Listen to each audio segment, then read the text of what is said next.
हमेशा मेरी ही बेटी को क्यों बोलते रहते हैं? आप उस डायन की बेटी को क्यों कुछ नहीं बोलते हैं? अरे भाग्यवान, वो रीमा एकदम शांत स्वभाव की बहुत ही अच्छी बच्ची है। वो ऐसा कभी कोई गलत काम नहीं करती जिसकी वजह से उसे डांटना पड़े। अच्छा, तो वो इतनी अच्छी है रीमा, तो उसे ही खेत की रखवाली के लिए भेजा करिएगा आप।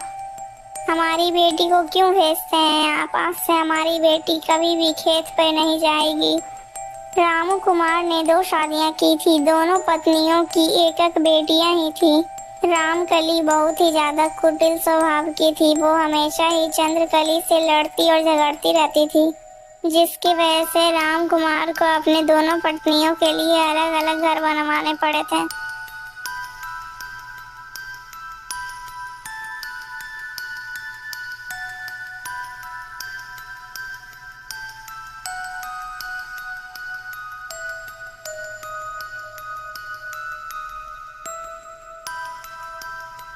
अरे बेटी रीमा, आज से तुम रोज खेत की रखवाली के लिए जाया करोगी। ठीक है पिताजी, मैं आज से ही खेत की रखवाली के लिए जाती हूँ। इतना बोलकर रीमा खेतों की तरफ निकल पड़ती है।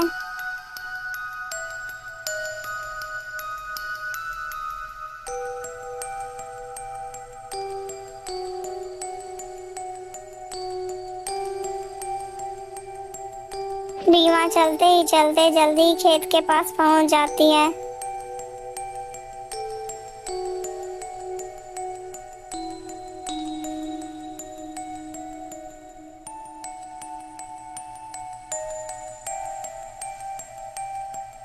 अरे वाह, खेतों को हरा भरा देखकर कितना अच्छा लगता है। यहाँ की सुंदरता को देखकर तो मन पूरा हरा भरा हो जाता है।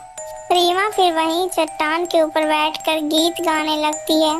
सच है, विपत्ति जब आती है गायक को ही बहलाती है। सुरमा नहीं विचलित होते, सन एक नहीं धीरज होते हैं। विघ्नों में भी कांटे लगाते हैं, कांटों को भी राह बनाते हैं।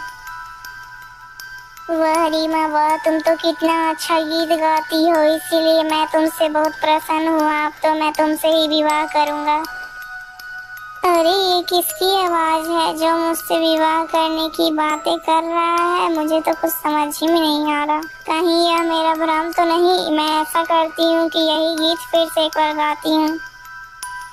सच है, विपत्ति जब आती है गायक को ही बहलाती है। सुरमा नहीं विचलित होते, सनेक नहीं धीरज होते हैं।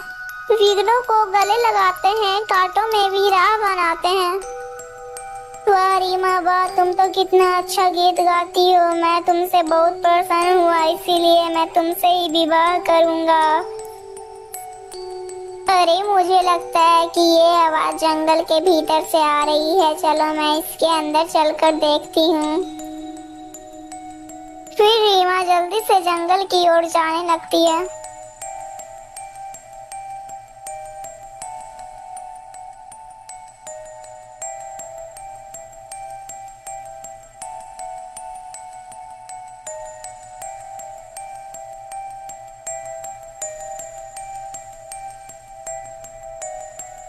आखिर ये आवाज कहाँ से आ रही थी? यहाँ पर तो कोई भी नहीं है।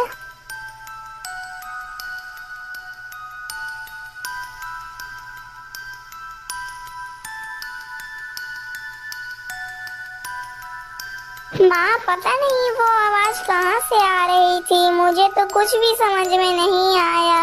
और मैंने जब जंगल के अंदर जाकर भी देखा तो वहाँ पर कोई भी नहीं था। माँ, अब मैं खेत में कभी नहीं जाऊंगी। अरे बेटी, क्या बात है, आज तुम खेत पर क्यों नहीं गई? अभी तक तो तुम्हें खेत पर होना चाहिए था। नहीं पिताजी, अब मैं खेत पर नहीं जाऊंगी। लेकिन क्यों बेटी, तुम खेत पर क्यों नहीं जाओगी? राम कुमार के पूछने पर रीमा सारी कहानी अपने पिता को बता देती है। अरे बेटी, तुम ये कैसी बातें कर रही हो? भला ऐसे कैसे हो सकता है? अरे नहीं पिताजी, मैं एकदम सत्य कह रही हूँ। यदि आपको मेरी बातों पर विश्वास नहीं है तो आप मेरे साथ चलकर देख लीजिए। इतना कहने के बाद रीमा और रीमा के माता पिता और गांव के कुछ लोग रीमा के साथ खेत पर जाते हैं।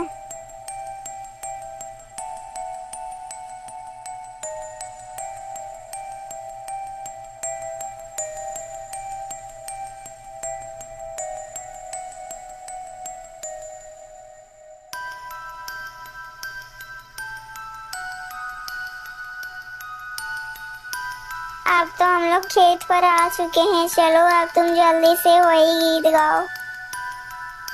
सच है विपत्ति जब आती है, कायर को ही दहलाती है। सुरमा नहीं विचलित होते, सन एक नहीं विचलित होते हैं। विघ्नों को गले लगाते हैं और कांटों को भी राह बनाते हैं। वाह रीमा वाह, तुम तो कितना अच्छा गीत गाती हो। इसीलिए मैं तुमसे बहुत प्रसन्न हुआ, इसीलिए मैं तुमसे ही विवाह करूँगा। अरे भाई, मुझे लगता है कि यह आवाज़ जंगल की तरफ से आ रही है। हाँ हाँ, मुझे भी लगता है कि यह आवाज़ उधर से ही आ रही है। चलो चलकर देखते हैं। सभी लोग जंगल की तरफ देखने के लिए जाते हैं, लेकिन जंगल में कोई भी दिखाई नहीं देता है। अरे ये तो कितनी अजीब बात है, यहाँ पर तो कोई भी नहीं है, लेकिन ये आवाज़ फिर भी कहाँ से आ रही थी। अरे भाई, कहीं यहाँ पर कोई भूत तो नहीं रहता है जिसकी वो आवाज थी। अरे भाई, मुझे तो बहुत डर लग रहा है। चलो यहाँ से भाग चलते हैं। अरे नहीं चुन्नीलाल, तुम इतना डर क्यों रहे हो? हमें आखिर पता तो लगाना ही होगा कि आखिर ये आवाज आ कहाँ से रही थी। सारे लोग फिर से वापस उसी चट्टान के पास पहुँचते हैं।